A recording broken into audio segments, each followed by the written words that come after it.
Kamusta pong muli mga katambay? Nagbabalik pong muli. Ayun yung katambay, si Kamanong po para po magkomento po sa inyo. Magandang araw po, tanghali, hapon, gabi, madaling araw po. Saan man pong sulok ng mundo tayo naroon mga katambay. Naway maingatan po tayo. Ito po, samahan niyo po ako. Magkomento po tayo muli dito po sa isang interview po. Itong mga nakarang araw ng isang napaagiting na general po sa ating bansa mga katambay. At napakarami na po itong nagawa mga katambay.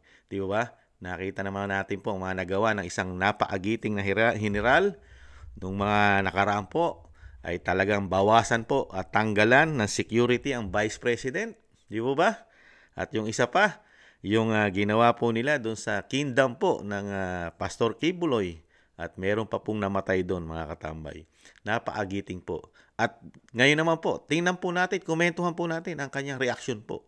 At talagang dito po sa sinasabi pong war on drugs ng dating Pangulong Duterte, EJK, mga katambay. At kasama po ang ating kapulisan po yata ngayon, mga katambay, na talagang nag-iimbestiga na rin po sa sinasabi pong EJK at war on drugs ng dating Pangulong Duterte. Hinahanapan na rin po nila ito ng sinasabing ground.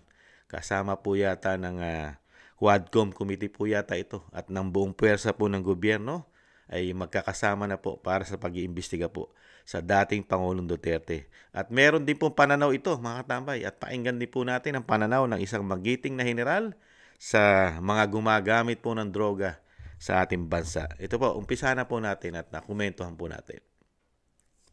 Welcome back. You're watching On Point. Still with us, PNP Chief General Romel Marbil. General, what about EJK? Extrajudicial killings. What can you tell us about that? No, okay. Dito sa amin ay wala kaming ano. Ang sinasabi lang na marami kaming unsolved cases before. Do you have a number? Ay, more than ang pina-account ko. Marami. I guess more than 10,000 yung unsolved cases eh. I'm not so sure.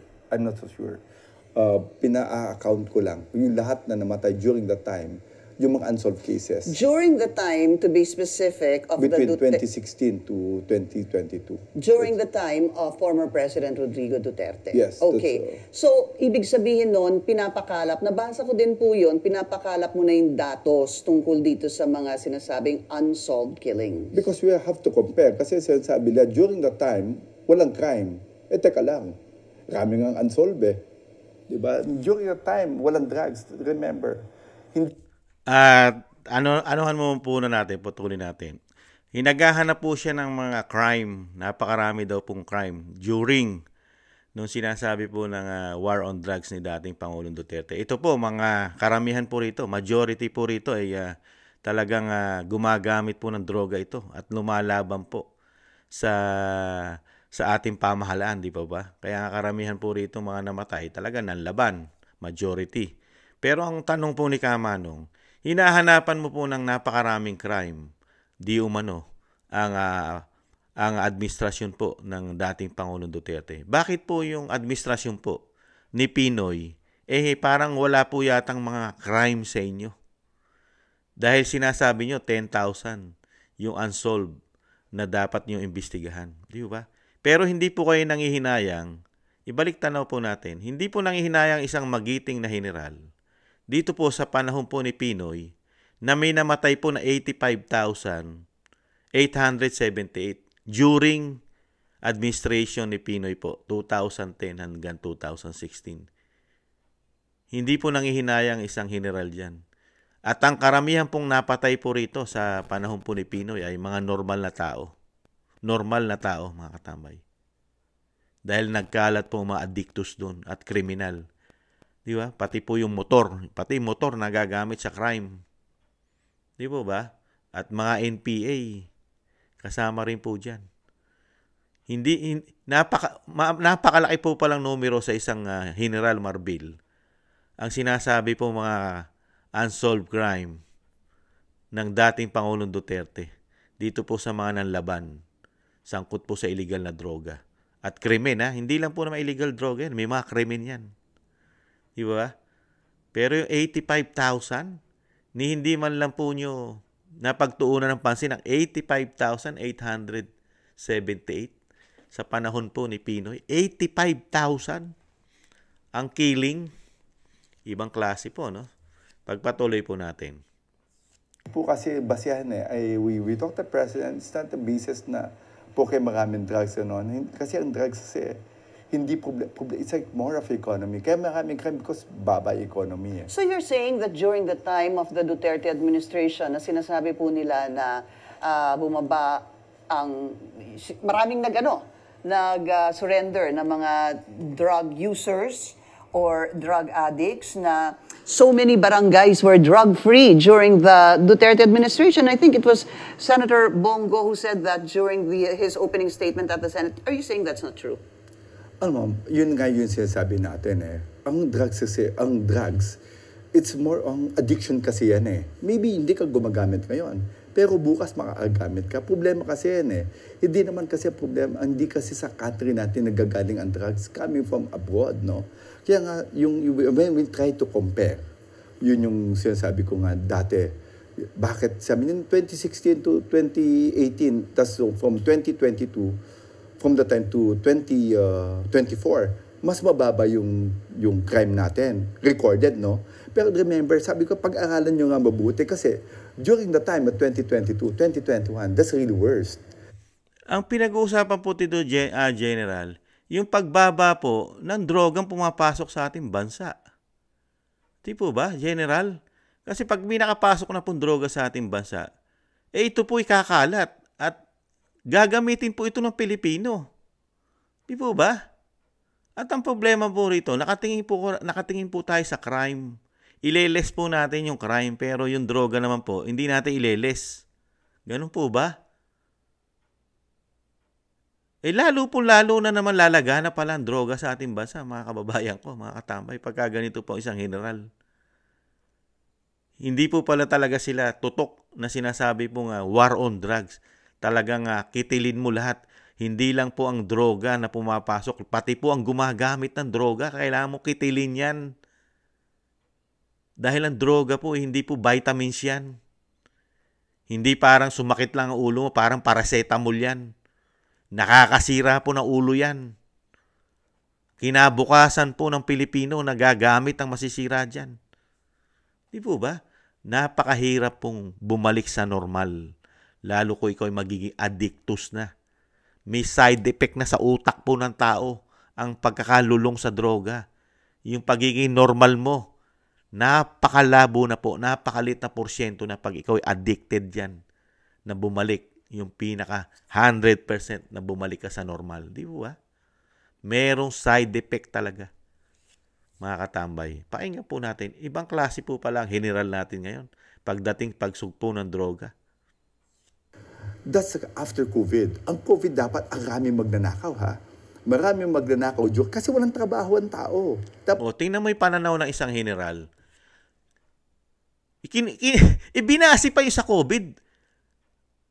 Mas marami dapat daw crime. Dahil maraming tao walang trabaho ng COVID. Anong logic mo ron, General? Pandemya yon. Pati magnanakaw, matatakot magnakaw. Dahil nung mga panahon na wala tayong vaccine. Wala pang bakuna, General. Baka nga ikaw takot ka rin Di po ba? May takot ka rin lahat ng tao. Nung panahon ng pandemya, pati lalong-lalo na mayayaman. Mga oligarko, takot yan nung pandemya dahil baka sila'y mamatay, sayang ang kanilang bilyones, bilyong pera. Hindi nila pakinabangan. Ibang klase po pala pananaw ng isang general. Ibinabase niya. Mas magaling pala sila ngayon. Ikumpara nung panahon po ni dating Pangulong Duterte. At pati po ang pandemya, hinahanapan niyo po ng crime. Doon niyo binabase dahil maraming walang trabahong Pilipino kaya pwedeng lumaki kanyo ang crime doon. Ibang klase kayo, General. Pandemya yon. At doon po, kahit walang trabahong tao, meron pong ginawa ang pamahalaan natin ng dating Pangulong Duterte na mabigyan po ito ng suporta. Di po ba? Dahil nga susugpuin mo na hindi lumaganap, kumalat ang droga. Ang mga tao'y pananatilihin natin sa kanilang bahay. Di po ba? At binigyan po ito ng ayuda ilang beses. General. Tapos yun po ang gagamitin yung figure na kung tutuusin, mas malaki ang crime nung pandemya dahil walang trabaho. Ibang klase. Saan kaya kumukuha ng ano ang ating general? Pambihira. Pumalo yung crime. But I guess, hindi pa Second Chief Penby, baka mas magandang intervention ang ginawa ng Marcos government ngayon para hindi talaga kasi predicted namin tataas ang crime. Walang trabaho. Second, what's happening right now? Mataas ang gasolina because of war Ukraine, meron sa Israel, so dapat mas mataas. Kaya mas maganda yung namin, ginagawa namin, intervention. Paano ang kinaganda nun, General? Tumaas nga po lahat ngayon eh. Datos nyo po yan eh. Paano po yung datos ng mga nasa barangay, nasa mga syudad? Nasaan po yung datos ng mga tao? Yung mga tao na naapektuhan nito. Di ba? Yung takot, yung fear ng tao. Nasaan po yun? Wala po bang datos yun? Yung mga normal na tao, pati nga po kidnapping, lumalagahanap na naman, nakikidnap na naman po pati mga turista natin, General. Pati po mga addictos ngayon, hindi na po natatakot, bumabatak na rin kahit sa karsada, walang takot.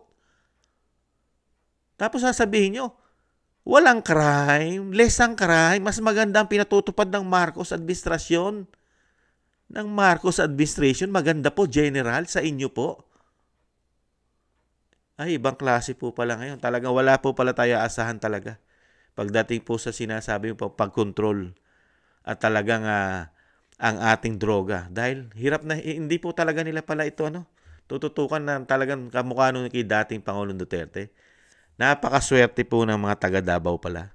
Dahil yung mayor ng taga Davao talagang hands-on po. Lalo sa bisyo na illegal na droga. Ang ating po palang pamahalaan, iba po palang pananaw. Meron po pala silang figure talaga.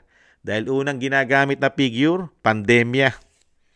Dahil doon daw po dapat mas malala ang krimen. Dahil mga walang trabaho. At doon po daw dapat lumala pa. Siguro ang droga. Pwede ibenta dahil walang trabaho. Dahil mahina ekonomiya. Ganun po ba? Lahat yan, ang sasabi ko nga, when we talk about drugs, hindi yung mas marami kang crime noon, mas ganon. Hindi, ano yung formula natin. Kasi ngayon, maganda yung drug. Kaya nga po dumadami ang crime kasi yung mga addictus, lalo yung mga nagbebenta tulak, negosyo na ginawa nila dyan. Tapos may mga pulis pa. Di po ba nung panahon po, ninyo, pati mga pulis gumagamit ng droga. Sangkot sa droga, kaya nga meron mga eskalawag. Saka ninja cops, napakarami, nalinis. Dahil gumagamit at nagbebenta ng droga. Ano po ba droga sa inyo? Herbal? Hindi po pala isang matinding problema ng bansa ang droga. Sa naririnig ko po't nakikita ngayon sa reaksyon ng isang bayani at isang napaagaling na general na nagdaan po sa ating kasaysayan. Mga katambay, isang General Marbil. Iba po pala ang pananaw niya sa droga. Mga katambay, hindi po pala ito malaking problema ang drugs sa kanya. Ibang klase. But will it be sustain it? Kagaya yung time ni Duterte, yung former president natin, sabi nila tukang double barrel. Double barrel. Will it work right now? Baka hindi. Why not? No, it's a different case kasi remember ang ginagawa namin dito, dalawa kasi ang office na sa drugs ng illegal drugs. So, PIDEA yun nasa itaas. Yan muna natin mga tambay, komento mo natin. Ibig sabihin, hindi po maganda yung ginawa ng war on drugs ng dating Pangulong Duterte. Hindi mo nakita yung mga affected po. General kayo nun. Nung panahon na yun, tsako, mataas na rin po ranggo nyo.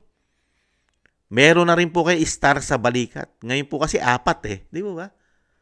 Ibang klase kayo. Hindi nyo po nakita yung sumuko.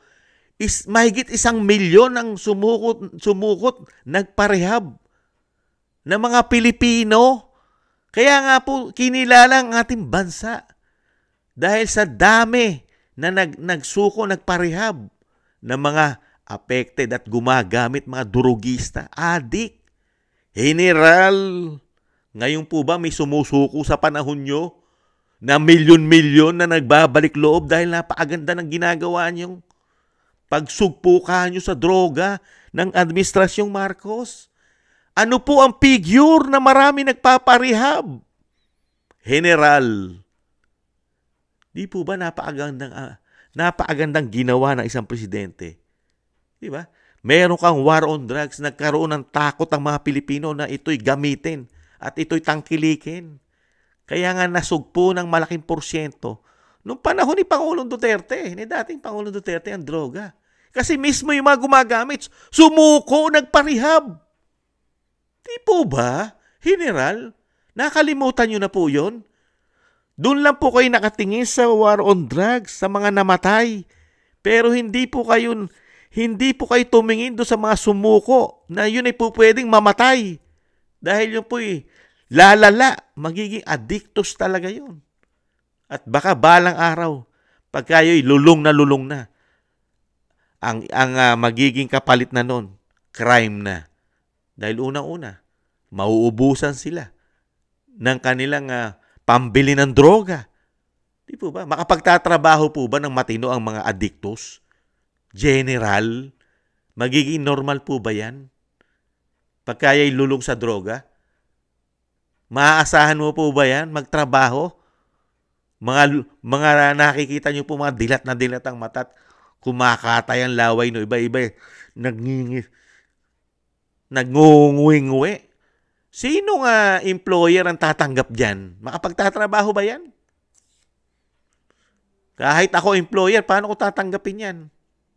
Baka isang araw ako saksakin yan. Para lang makabili ng droga. Di po ba?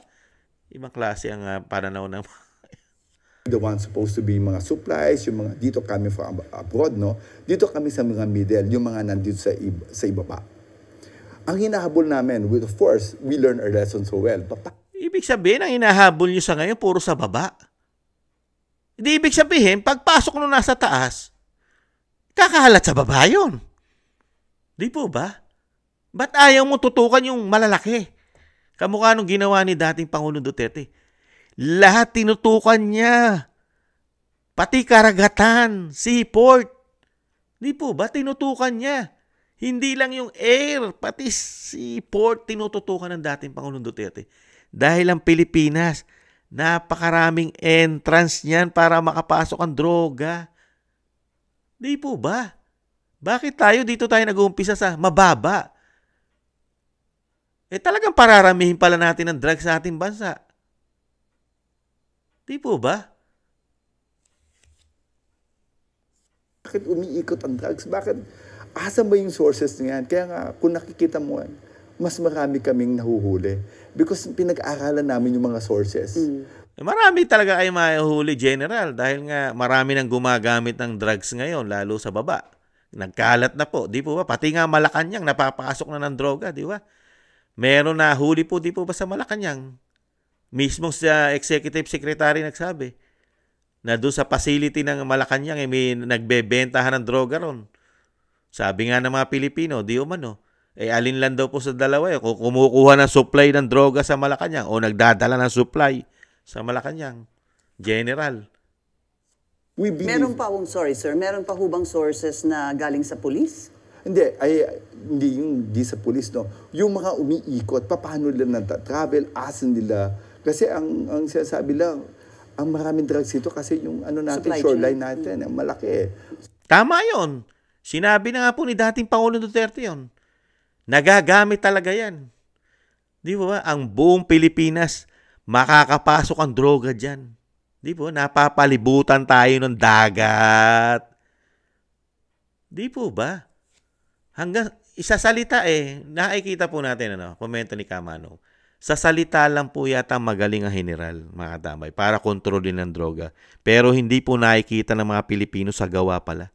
Ibang-iba pala nung panahon ni dating Pangulong Duterte. Yung salita ni dating Pangulong Duterte, nakikita mo sa gawa. Pero ngayon, puro sanay na sanay po pala ngayon. So, komento na inyong likod. Puro release statement lang. Salita, walang gawa. Komento na inyong lingkod. Yan po ang napapansin ko. Komento ko. Sa isa pong taong gobyerno po yata natin ngayon. Mukhang iisa po sila. Puro magagaling magsalita. We have to cut the shoreline, yung mga supply chain natin. Shoreline, ibigay natin patulong kami sa Coast Guard. Palakasin namin yung maritime group. Of course, yung mga Navy, para hindi sila And makapasok. that's what Ibig sabihin, magtatatlong taon na po pala kayo. Ngayon lang nyo po pinagpaplanuhan na hihingi kayo ng tulong sa Coast Guard, palakasin ang pagbabantay ng mga pumapasok na droga. Di ibig sabihin pala, General, magtatatlong taon na po ang bagong Pilipinas, administrasyon po ng Pangulong Marcos Jr. Napakarami na po pala nakapasok talaga. Dahil ngayon lang po yata natin palalakasin at nagpaplano po tayo na hingi tayo ng tulong. Ganun po pala. Kaya pala laganap na naman pala droga sa buong Pilipinas. At ito'y pinagkakakitaan. Talagang pagkakakitaan pala ng mga Pilipino ito. At pati yung mga sumuko pala at nagbalik loob sa panahon ni dating Pangulong Duterte na mahigit 1 milyon ang sumuko. Malaki pala ang chance ngayon di umano na ito'y bumalik at baka magbenta na naman ng iba rito, mga katambay.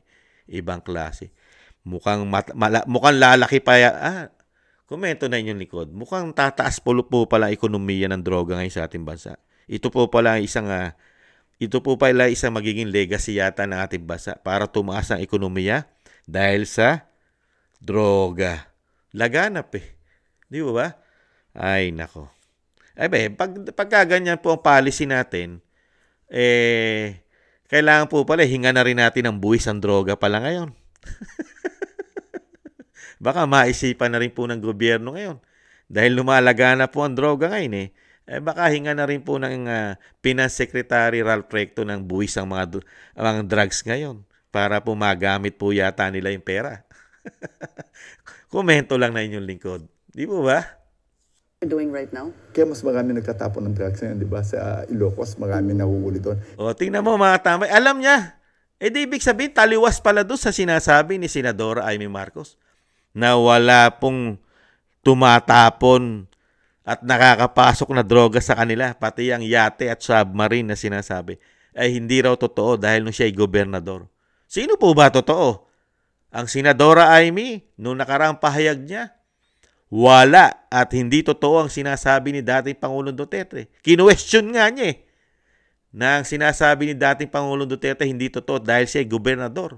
Noong mga panahon na yon, walang nakakapasok daw na droga sa Ilocos. Pero ngayon, sa inyo, maraming nakakapasok na droga sa Ilocos. Kaya pala marami pala yata di umano magdodroga sa Ilocos. Dahil sabi po ng mga kababayan natin, pati yung anak daw na senadora doon ngayon umuugong dahil ngunguwi-nguwi daw po. Ang gobernador daw doon anak ng senadora. At ito daw po nakikita daw po ng mga kababayan natin para din daw po ito gumagamit ng droga. Kung lalagyan pala ng logic daw po pala di umano, talaga palang gagamit ng droga doon dahil doon marami pumapasok ng droga pala. According mismo sa isang napakagaling na general sa ating kasaysayan, si General Marbil. Mga katambay. Di ba? Taliwas sa pahayag ni Senadora Amy Marcos. Kaya may katotohanan po pala talaga ang mga nangyari sa panahon ni dating Pangulong Duterte. Totoo po pala ang mga datos niya na talagang buong Pilipinas ay nilalamo ng droga ang ating bansa noong pagpasok po ni dating Pangulong Duterte. Hindi sila makapasok I see. That statement of yours, I'd like to put a little bit of context to that because I wanted to find out the truth with regards to the data. I was able to speak to General Jean Fajardo, the spokesperson of the PNP 2 days ago, and I asked her about that because former President Rodrigo Duterte had earlier said during that Senate hearing that tumataas ang drug-related crimes. Ngayon, we have that statement from the former president. I hope it's ready. Let's listen. It is unfortunate that drug-related crimes are on the rise again. Every day you can read about children being raped, people getting killed and robbed. And just recently, a drug den was raided within the Malacañang complex. This clearly manifests that the purveyors of this menace are back in business. Let's get very direct on. Tama po yung mga tambay. Yung pahayag po ni dating Pangulong Duterte. May datos po siya eh. Dating Pangulo ito. Yan ang kanyang expert. Di ba? Lalo sa kriminal, lalo sa droga. Yan po, mula po siya nung maging LGUs, naging mayor po yan. Alam niya ang kalakaran ng droga. At alam niya lumalaganap ang droga, krimen. At pati Malacanang nga, di ba? Nakakapasok pa ang droga. Tingnan naman po natin ang pananaw na isang general dito sa figure, datos ng dating Pangulong Duterte na mas magaling po ito sa dating Pangulong Duterte, mga katambay. Itong pinakamagaling sa kasaysayan ng Pilipinas na isang general sa ating bansa. Pwede po itong paggawa ng rebulto, mga katambay, sa galing. Yes, sir. So is or are drug-related crimes on the rise, sir? No. Mas mababa kami ng 60% based on sa data namin. Ha? Kaya nga sabi ko, are we sure that Tingnan nyo mga tambay, ha? Mas mababa po ang datos nila, data nila na 60%, mga tambay. Paano? Hindi naman kayo puspusan ng uhuli eh. Wala naman kayo war on drugs. Talagang bababa ang datos nyo. Di po ba? Logic. Nakikita po ba natin mga kapulisan ngayon na agresibong manghuli about drugs? Meron po ba kampanya na war on drugs ang Administrasyon Marcos? Di ba? Wala. Iba po ang ginagawa nila.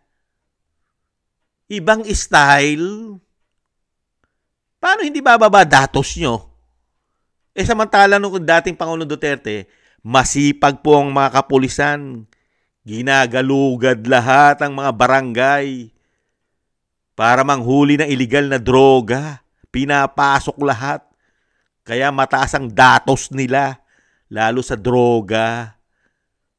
Ibang susunod nga po niyan sa susunod na interview nyo, baka susunod nyo, zero na kayo Wala nang pagtaas talaga ng droga sa bansa, yung datos nyo. sa barangay? Kasi baka mali yung reports natin kasi mas mababa kami ngayon. By 60%. Yun, From what year to what year are we talking about? Comparing between 2016 to 2018, yung time nila at time namin dito. Tama. Dahil nung panahon ni dating Pangulong Duterte, doon po maraming sumuko na adiktos. Milyon ng sumuko adiktos. At napakarami pong hindi sumuko. Dahil nga sa sinasabing pinagkakakitaan talaga nila ang droga, negosyo na ng mga napakarami pong sangay. Pati po mga tulak, pati mga kapulisan, negosyo, pati mga politiko, general. Kaya napakataas ng porsyento noon. Di po ba? Dahil nakita ng mga Pilipino, lalo ng mga OFW, nakita. Nakita ng mga OFW. Di po ba? Dahil pati mga anak namin, anak nila, nakakaproblema sa droga. Di po ba? Naprotektahan nga kami. Pati ang aming mga barangay. Pero ngayon, mukhang magkakaproblema na naman po pala ang aming mga anak, lalo mga anak ng mga OFW. Ang mga magulang ay nasa ibang bansa. Wala po palang protection ngayon sa bagong Pilipinas. Iba po pala silang magpatakbo pagdating sa droga at protection sa mga Pilipino. Wala po pala tayong makikitang matinding protection. Mga katambay, iba po pala sila. Kaya pala walang war on drugs magtatatlong taon na. Dahil gusto po nilang pababain ng datos. Ayaw nila yung datos ng dating Pangulong Duterte. Ayaw nila nun na napakarami pong nahuhulit na sumusuko, nagbabalik loob pagdating sa droga. Ang gusto nila, mababa ang datos Pero nagkalat ang mga addictus, mga katabay, at nagkalat ang droga. Diba? Paano pakinggan pa natin? Ngayon, kasi there's no comparison eh. Remember, ang drugs kasi based on sa economy natin eh. Ang drugs kasi mga tao dito, just remember, no? Bakit may mga tao gumagamit ng drugs? Remember, hindi sila addict. Hindi Kasi sila gusto addict? lang maging addict. Remember, ang gumagamit ng drugs sa mga tao natin, especially ayoko na, yung mga nagpapadagdag ng oras. Kasi pagka gumamit ka ng drugs, Gising ka. Gising ka, dadagdag ka. Remember, ang trabaho natin per ora dito. Wow! Hindi naman tayong sigurado eh. So, eto yung natin, kaya ayoko mag-compare. Ang sinasabi ko lang, mas maganda po kami ngayon dun sa data namin sa about crime. Wow! General? Iba pala paniwala nito sa droga. Talaga palang walang magiging war on drugs sa ating bansa. Iba pala. Kaya pala galit sila ngayon sa war on drugs dati. Hindi pala sang-ayon ng isang general. Iba pala ang paniniwala ng isang magiting sa kasaysayan ng bansa, si General Marbil. Iba pala ang logic niya, mga kababayan. Iba pala ang logic na isang general pagdating sa droga. Ito po pala hindi maituturing na bisyo, na masamang bisyo rin ito. Dahil ito pwedeng gamitin pala ito. Komento na inyong lingkod. Okay lang pala sa kanya dahil ang trabaho raw natin ay per ora. Per ora.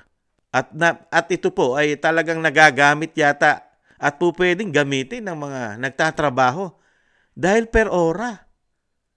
Nakakapagdagdag ng oras. Lakas.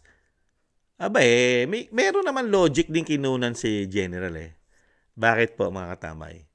Bakit po mayroong logic na binanggit? Di ba? Kasi yung mga nagdodroga, nakikita natin hindi natutulog eh. Di ba? Hindi natutulog. Pagka bangag, nakagamit. Talagang pwede talagang magtrabaho ng 24 oras. Sa kanya pala, parang lang ito, supplement. Parang uminom ka lang ng mga Gatorade na dagdag energy. Ganun po pala sa kanyang pananaw ang droga. Mga katambay, ibang klase po pala mga katambay ang general natin. Talaga palang wala po pala tayong aasahan talaga. Dahil mismo ang general, ibang paniniwala niya sa droga. Kaya po nililitis nila din ang talagang war on drugs, EJK. Katulong po ngayon ng buong pamahalaan na talagang buksan muli ang sinasabi po na war on drugs, EJK, magmula po sa Davao City. Yung kanila pong 10,000 daw na hindi pa nare-resolba nung panahon ni dating Pangulong Duterte, kailangan nilang buksan at imbestigahan. Pero hindi naman nila imbestigahan yung namatay po na 85,878 sa panahon ni Pinoy. Wala po nakikita riyan ng PNP. Dito lang po sila nakatutok. At ang pinakamabigat pa mga katambay, talagang hindi nila tututukan. Wala silang gagawin palang war on drugs sa ating bansa. Ibang klase, no? Mas nabubroadcast lang ngayon kasi hindi dati takot mag-report. Kasi sige, subukan mong gumawa And ng... data will back you up on Yeah, that. of course. That it's down. What again, sir? 60... 60%. 60. And I'm not so happy with that. Kasi baka naman mali. Look at the barangay. Kasi yun nagsasabi. Kung ano yung tama, iba kasi yung report. Kaya nga last time... Putulin na natin mga tambay. Iba po ang pananaw ng general. Hindi po ito ang pananaw na talagang bilang normal na tao at may mga anak. May mga anak na katulad ni Kamanong. May mga apo na darating ang panahon. Baka itong anak ko na ito, itong apo ko na ito. Pagka ganito po ang mangyayari sa ating bansa at pagpapatakbo at pagsugpo sa droga, na hindi po pala masusugpo ang droga sa panahon po talaga ng bagong Pilipinas nila. Yung sinasabi ni Kamanong na nagawa ni dating Pangulong Duterte na ang ating mga barangay, more than 42,000 affected ng droga, at nalinis ni dating Pangulong Duterte na hindi niya natapos na 22 plus 1,000 barangay ang kanyang nalinis. Pero nung pumasok po ang bagong Pilipinas, iba po pala ang pananaw nila sa droga, mga katambay. Iba. At ang pananaw nila yata, tulad po na isang general, hindi po pala problema ang droga, mga katambay. Pwedeng gamitin po pala ito. Dagdag enerhiya, lalo po sa mga nagtatrabaho. Kaya ang tanong ni Kamanong, nagtatrabaho rin po ang general, mga katambay. Marami rin pong pulis nagtatrabaho po yan. May mga panggabi po yan, pang-araw. Malaki rin po yata ang chance na gumagamit po pala ang mga kapulisan natin ngayon, mga katambay. Nagtatanong lang yung lingkod. Dahil dagdag oras, dagdag enerhiya, di ba? Power, talagang gising na gising ka. Ganun po pala. Di ibig sabihin po pala nito, general. Lahat po pala po pwedeng gamitin yan dahil po pwede po palang gamitin na extra yan. Lalo sa per hora ang trabaho. Lahat po pala ng nagtatrabaho ngayon pati taong gobyerno nagtatrabaho yan. Pwede po palang gumamit yan dahil dagdag enerhiya, dagdag lakas, lalo sa mga per hora ang trabaho. Ganun po ba, general? Kaya po pala dadami talagang gagamit. Kaya may katotohanan po pala talaga ang sinasabi pala, di umano, ni Kati Binag doon sa kanyang 150 SUV na hawak na talagang lulong na lulong sa droga pala ang matataas na pinuno ng ating bansa. Mukhang pati po yata sa mga kapulisan natin ngayon. Nagtatanong lang po ang taong bayan, hindi kaya dapat panahon na. Panahon na po pala talaga dahil talaga palang tamang-tama po pala ang paniniwala ni dating Pangulong Duterte na narco-politics na po pala. Napasok na po talaga, narco na ang ating bansa. Ngayon, mukhang bumabalik na naman po, mga katambay. At mukhang lalala. Mukhang mas lalala po ngayon ng 6 na taon. Pagka ang isang general po, narinigan natin na ibang pananaw niya sa droga. Iba. Dahil wala pong kamay na bakal yung kanyang paniniwala sa droga. Ito'y makakatulong pa. Parang makakatulong pa ang droga sa ating bansa, lalo sa mga nagtatrabaho. Dahil pwede mo itong gamitin. Pero ano ang side effect niyan? Pag lagi mong ginagamit, di ba? Magiging addictus ka. Hindi ba katulad nung umiinom ka lang, di ba? Ng mga sinasabing vitamins o extra lakas na may mga Red Bull na yan, di ba? Di po ba? Yan. Yan hindi ka ma-addict. Ito, droga ito Nakakasira ng ulo. General. Ibang klase. Kaya talaga po pala na wala tayong aasahan pala. Kubento na inyong lingkod, mga katambay. Nakakatakot po. Nandiyan na naman po pala ang takot namin, lalo sa aming mga anak, lalo sa aming barangay. Nakakatakot po pala lalo. Dahil mismong general, mga katambay, hindi natin makikitaan ng progresibo po na war on drugs. Wag na po pala tayong aasa. At hindi na tayo aasa pala ng war on drugs sa kanila. Iba po. Kailangan po, lalo po yung mga masisipag magtrabaho, ayan. Sa isang general, talagang hindi po pala ito bisyo na nakakasira ng ulo. Nakakadagdag po ng lakas, energy. Kaya dapat po talaga, mga kababayan ko, sana dumating ang panahon na maisabatas na ang droga, ang drug test sa ating bansa. Maisabatas na. Kailangan na po ito. Urgent na po ito. Nilalamo na po yata. Nilalamo na ng mga addictus na gumagamit at tumatangkilik. Kasama na po yata lahat, mga katambay. Pati po ang matataas na tao sa ating lipunan ay mukhang involved na rin po at tumatangkilik po talaga sa droga, mga katambay. Wala na po exempted dito. Dahil iba po ngayon. Nalalantad po nahuhuli po sa sariling bibig po yata ang mga ito, mga katambay. Talagang mukhang napakarami po. Sana, kung magiging presidente ang isang Duterte, ito po ang napaaganda po. Napaaganda pong paglilinis ito sa ating bayan. Lahat po, wala na exempted pag nagkaroon po ng batas, drug test sa buong Pilipino. Hindi lang po ang mga taong gobyerno. Lahat. Yan, unahin na po ang mga general. Napakagandang unahin ng mga general. At syempre po, mga politiko. Pagsabay-sabay na po mga politiko, mga katambay. Wala na po yan. Pati DOJ secretary na yan. Mga mayor, lahat. Gobernador, congressman, senador. Pati presidente, vice president. At mga mamamayan. Dapat na po. Pagka ganito po ang naririnig natin sa taong gobyerno na ang illegal na droga ay parang hindi yata illegal na droga ang tingin nila, mga katambay.